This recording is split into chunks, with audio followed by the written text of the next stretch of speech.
யூதர்கள் முழுக்க முழுக்க அறிவால் வாழ்பவர்கள். அதாவது பைபிளில் இருக்கிற தொன்ம கதைகள் உண்மையானா வரலாற்று ரீதியாக பெரிய அளவில் உண்மை இல்லை. ஆனால் அந்த புத்தகம் என்ன சொல்லுது? பாபிலோன் என்ற ஒரு நாடு, இன்னைக்கு ஈராக்னு பேர், அந்த நாட்டில் வாழ்ந்த ஒருவரை கூப்பிட்டு கடவுள், அந்த இஸ்ரேலுக்கான தேவன், நீ இனிமேல் இங்கே வந்துரு, உனக்கு இந்த நாட்டை கொடுத்துட்றேன். இதுக்கு பேர் தேர்ந்தெடுக்கப்பட்ட, தேவனால் தேர்ந்தெடுக்கப்பட்ட மக்கள்.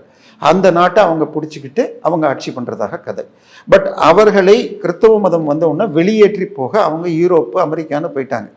பட் 2ஆம் உலகப் போருக்கு பின்னால் அந்த நாடு திருப்பி உருவாகி அவர்கள் இங்கே வந்து திருப்பி குடியேறிட்டாங்க.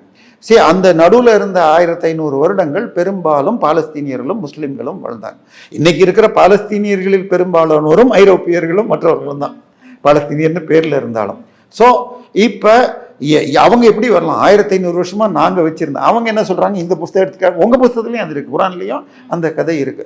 ஸோ இஸ்ரேலை சுற்றி இருக்கிற எல்லா நாடுகளும், அதாவது இஸ்ரேலை நாம் மீண்டும் வெல்ல வேண்டும்னு நினைக்கிறாங்க.